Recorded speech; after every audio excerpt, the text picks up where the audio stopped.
There's something I want to show you today. I've got a Gen 1 Glock 17. This one appears to be one of the latest ever manufactured of this version, based on the serial number. And it's a police trade-in. I'm quite sure of it just because of how it's worn and the fact that I bought it from Gander online back when they were doing a lot of police trade-ins. But as you'll notice here, the polymer frame is disintegrating. And when I bought it, I thought it happened in a single event, like maybe getting in and out of the car, seat belt, going through doorways, whatever kind of duty wear that could have happened to it. But it seems to be just disintegrating because plastic will do that. And my example is I had a pair of ski boots that I bought brand new. They were high-end Nordica boots I bought in 1982. And in 2016, I was still using those old boots because they were well formed to my feet. And one day I'm flying down the hill and it felt like my foot was cold or wet or something. I couldn't tell what was going on. It was, I don't remember if it's left or right, but one of my feet were getting cold.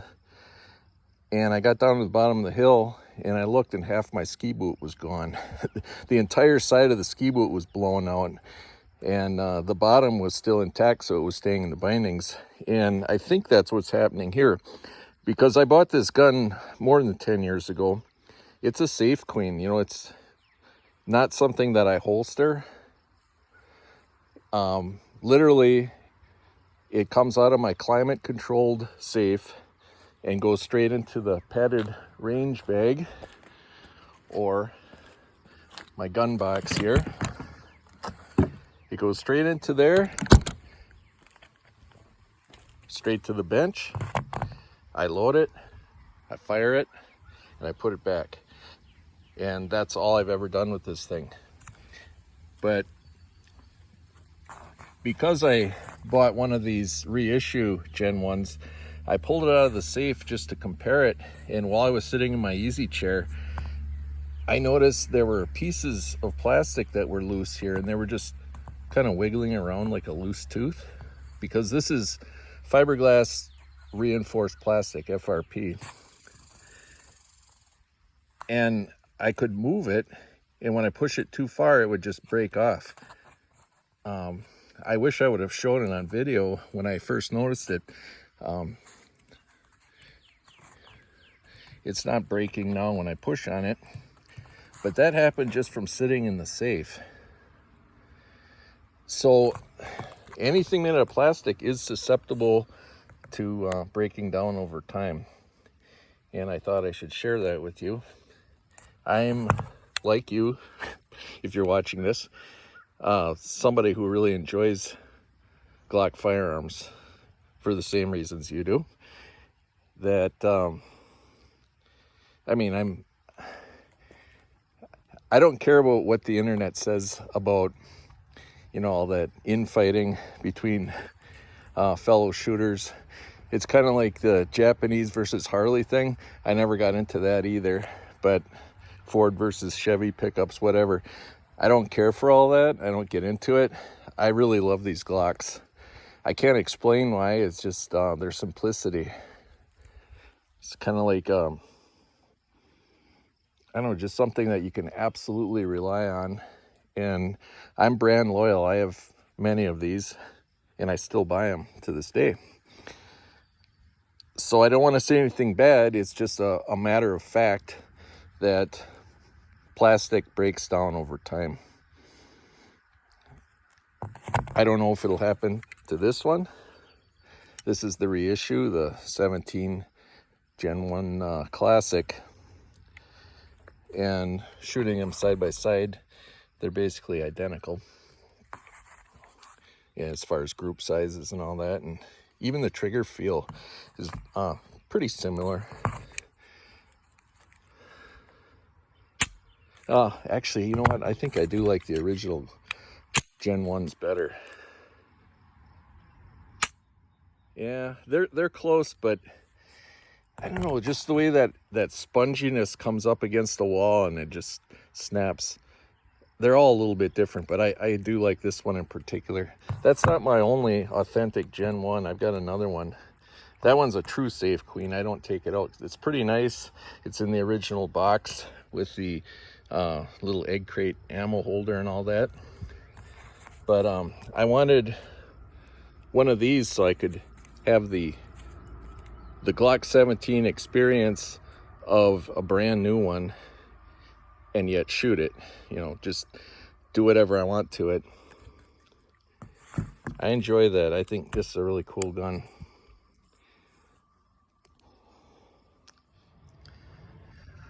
Look at how the sights are actually yellowed with age from this thing, and they're all kind of chewed up too, just from being worn out in service.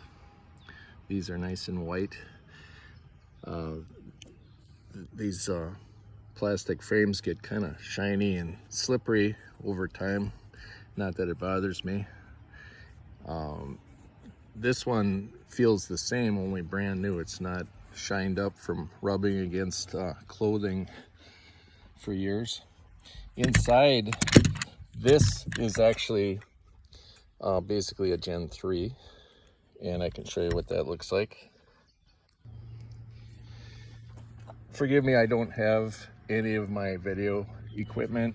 I don't have software for editing or anything, so I don't even have a tripod. I'm just using my phone here. So you can see that the original has the dark gray or black internal parts. In the reissue, 17 Gen 1 Classic has the more modern color, standard metal color, just like a Gen 3. And let's see, does this Gen 1, I don't know if it has the, yeah, this one has the captive guide rod, so that's not original. All the other parts are original, and this one is the same in the Classic. Difference in on the frame, you can see that the stippling actually is a little bit higher on the original because they've got the patent mark here and the Glock Incorporated Smyrna, Georgia there. This one, the reissue, has the Made in Austria on top with Glock Incorporated right underneath it, so that takes up some space. So therefore, you can see by the distance below the slide lock lever and compare them. You see this comes up a little bit higher on the original. This one does have the lanyard hole.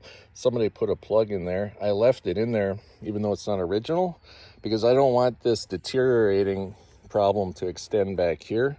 So I figured that'll give it some support. The barrels appear nearly identical.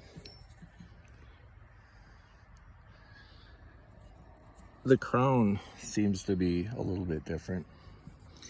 The hood and locking lugs seem the same.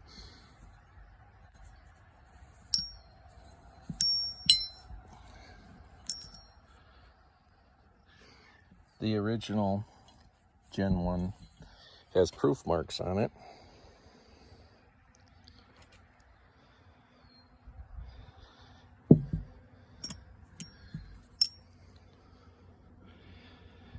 And let's see, I'm going to get them screwed up here. I'm going to get all my parts mixed around. There's a proof mark right there on the frame.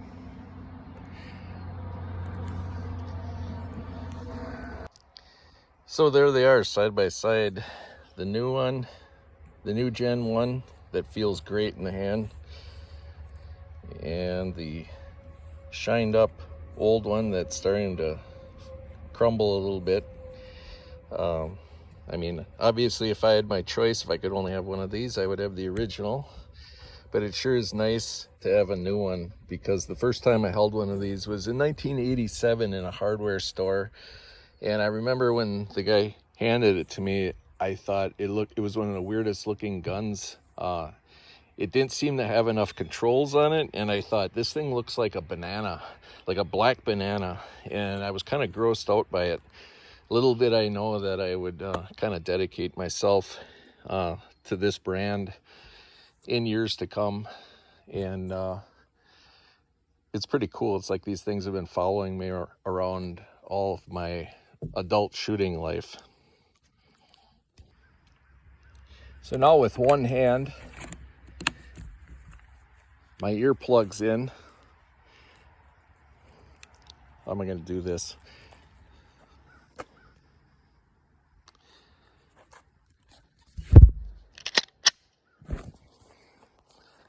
I don't want to get fancy cycling my slide against the table or anything. Let's see, I'm going to switch hands.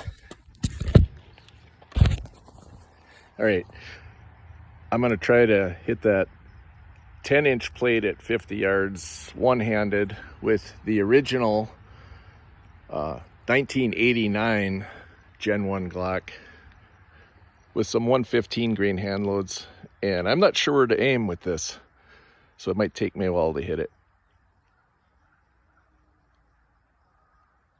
I haven't shot yet today.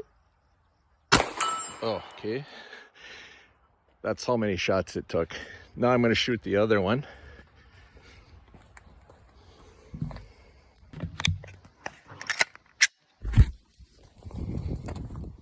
All right. This is the modern Gen 1, 50 yards, 10-inch plate. One-handed. All right. See, they're just as good. They're both just as good. So there you have it. That's the Glock Gen 1. Thanks for watching.